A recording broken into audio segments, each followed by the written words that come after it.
السلام عليكم ورحمة الله وبركاته. أهلا بيكم حبايبي طلاب تالتة إعدادي، ومعاكم مس رندا حسن. النهاردة إن شاء الله هنحل اختبار على درس الهرمونات. عندك في كتاب الامتحان صفحة 173.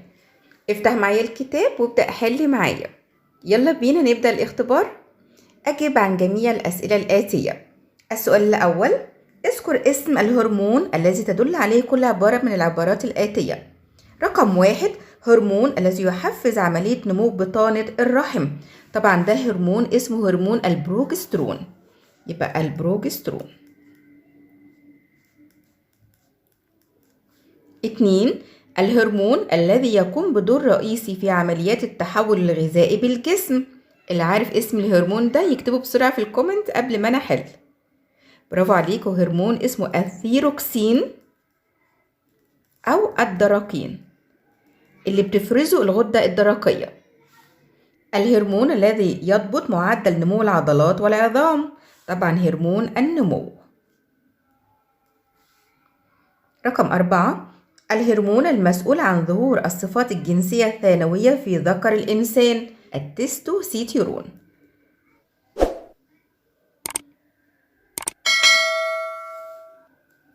رقم ب: من المخطط المقابل، أبص على الرسم كاتب لي إفراز الهرمون 1 هيؤدي إلى إيه؟ إنه يخفض مستوى السكر في الدم. إفراز الهرمون رقم 2 يؤدي إلى رفع مستوى السكر في الدم. أول سؤال: ما اسم الهرمونين 1 و2؟ طبعا الهرمون اللي بيخفض مستوى السكر في الدم هو هرمون الأنسولين، يبقى 1 هرمون الأنسولين. الهرمون رقم 2 بيعمل على رفع مستوى السكر في الدم، ده اسمه هرمون الجلوكاجون.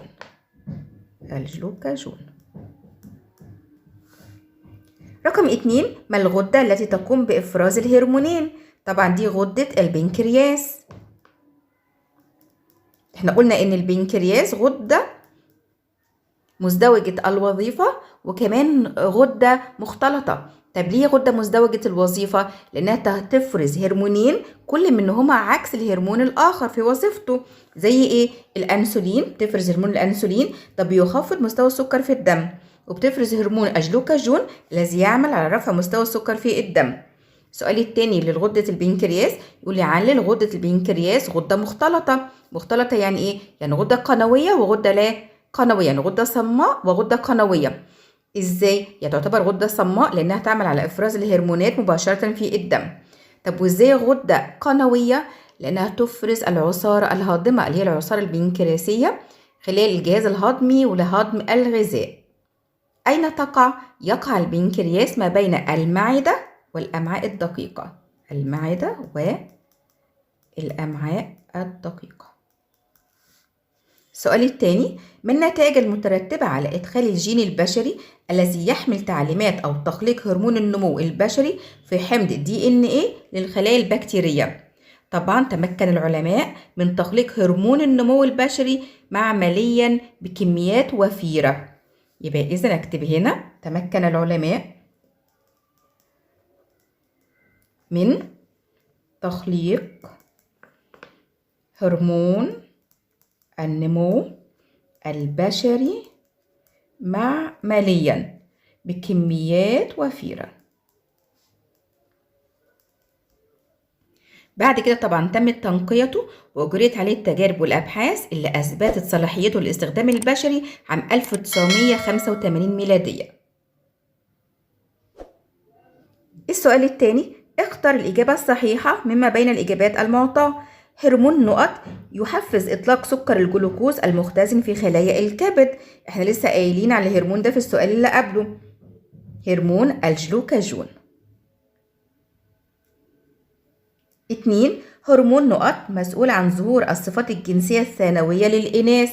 هل الإستروجين ولا التستوستيرون ولا الأدرينالين ولا البروجسترون؟ طبعا الإستروجين، لأن التستوستيرون ده هرمون الذكورة يعمل على ظهور الصفات الجنسية الثانوية في الذكر. أما الأدرينالين ده بتفرزه الغدة الكظرية في حالات الطوارئ والاستجابة السريعة في حالات الطوارئ زي الخوف أو الانفعال الشديد أو الغضب. البروجسترون زي ما احنا لسه قايلين في السؤال الأول هو هرمون بيحفز عملية نمو بطانة الرحم واستمرار الحمل. رقم 3 يفرز هرمون التستوستيرون من الغدة النخامية، الغدة الدرقية، المبيضين ولا الخصيتين؟ طبعا ده هرمون الذكورة فبيفرز من الخصيتين. 4 زيادة إفراز هرمون السيروكسين بكميات كبيرة يسبب هرمون السيروكسين ده اللي بتفرزه غدة درقية، بيعمل على التمثيل الغذائي وإطلاق الطاقة أو التحول الغذائي وانطلاق الطاقة. لو تم إفرازه بنسبة كبيرة هيسبب إيه؟ العملاقة ولا القزامة ولا التضخم الجحوظي ولا التضخم البسيط؟ طبعا التضخم الجحوظي اللي احنا بنسميه الجويتر الجحوظي. من أعراض الجويتر الجحوظي سرعة الانفعال ونقص الوزن وجحوظ العينين. أكمل الجدول التالي. طبعا جايب لي هنا الحالة المرضية، الوصف أو الأعراض والسبب. القزامة، وصف مرض القزامة إن هو توقف النمو في مرحلة الطفولة، ويصبح الشخص طوله أقل من 1 متر. طب السبب؟ طبعا خلل هرموني يسبب نقص إفراز هرمون النمو في مرحلة الطفولة، هرمون النمو في مرحلة الطفولة. ده بالنسبة للقزامة. طب لو قال لي العملاقة عكس القزامة هو زيادة إفراز هرمون النمو في مرحلة الطفولة بما يؤدي إلى استطالة العظام ونمو العضلات ويصبح الشخص طوله أكتر من 2 متر. إيه السبب؟ طبعا خلل هرموني برضو بسبب زيادة إفراز هرمون النمو في مرحلة الطفولة. طيب رقم 2 إيه الحالة المرضية اللي بتسبب الإحساس الدائم بالعطش وتعدد مرات التبول؟ طبعا مرض البول السكري. إيه سبب المرض البول السكري؟ نقص إفراز هرمون الأنسولين من خلال البنكرياس، ده طبعا يعتبر برضو خلل هرموني. بقول هنا خلل هرموني نتيجة نقص إفراز هرمون الأنسولين من البنكرياس. السؤال رقم 2 علل تسمية الغدد الصماء بالغدد اللاقنوية لأنها تصب إفرازاتها مباشرة في الدم دون الحاجة إلى قنوات. السؤال الثالث صوب ما تحته خط. يدخل عنصر الحديد في تركيب هرمون الثيروكسين؟ لا طبعا مش عنصر الحديد، هو عنصر اليود. عشان كده ضروري جدا ما نيجي ناكل نحط في أكلنا الملح اليودي. 2 توجد الغدة الدرقية أسفل المخ وتعرف بسيدة الغدد الصماء؟ لا طبعا مش الغدة الدرقية، الغدة النخامية.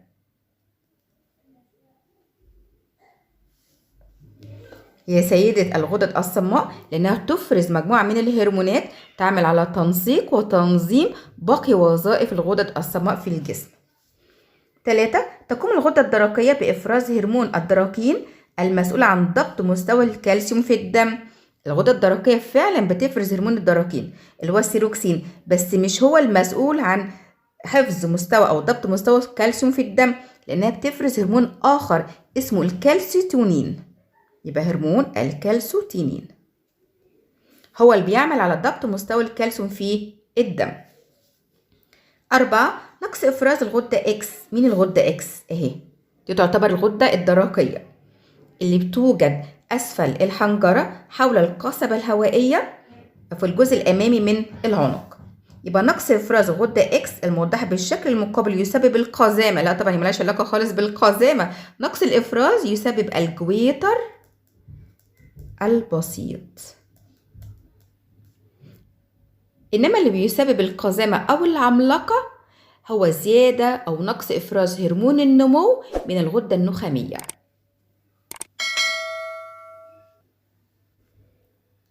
تعالوا نشوف مع بعض السؤال ده. استخرج الكلمة أو العبارة غير المناسبة ثم اكتب ما يربط بين باقي الكلمات أو العبارات. القزامة، العملاقة، طول النظر، الجويتر الجحوظي. طبعا الكلمة الشاذة هي طول النظر، لأن الباقي أمراض بسبب خلل هرموني. التستوستيرون، الكالسيتونين، الاستروجين، البروجسترون. طبعا كالسيتونين اللي بيفرزه مين؟ الغدة الدرقية، اللي بيعمل على تنظيم وضبط نسبة الكالسيوم في الدم. أما الباقي التستوستيرون والاستروجين والبروجسترون ده تعتبر هرمونات تفرز من خلال الغدد التناسلية. يبقى الكلمة المختلفة الكالسيتونين، لأن الباقي هرمونات تفرز من خلال الغدد التناسلية. من الشكل المقابل هبص على الشكل دي الكلى، وطبعا في الجزء الأعلى من الكلى توجد الغدة الكظرية. السؤال: متى يزداد الإفراز الهرموني من الغدة B؟ الغدة B اللي هي الغدة الكظرية. متى يتم إفرازها؟ يتم إفرازها في حالات الطوارئ، مثل الخوف الشديد، الانفعال الشديد، الغضب. وما اسم الغدة التي تؤثر على عملها؟ مين بتأثر على الغدة الكظرية؟ طبعا الغدة النخامية، لأن قلنا الغدة النخامية هي الغدة المايسترو، الغدة الرئيسية، سيدة الغدد الصماء، لأنها بتفرز هرمونات تعمل على تنظيم وتنسيق باقي وظائف الغدد الأخرى في الجسم. يتخطى طول بعض الأشخاص المترين، يعني يبقى عندهم عملاقة. فسر العبارة السابقة في حدود ما درست. هنقول يتخطى طول بعض الأشخاص المترين بسبب خلل هرموني ينتج عن زيادة إفراز هرمون النمو في مرحلة الطفولة من الغدة النخامية، فيصبح الشخص أطول من مترين. وبكده احنا خلصنا الامتحان النهاردة، والفيديو اللي جاي إن شاء الله أنا هحل معاكم اختبارات الوزارة، نماذج الوزارة للصف الثالث الإعدادي. أتمنى تتابعوني، متشكرة ليكم جدا، وكانت معكم مس رندا حسن. مع السلامة.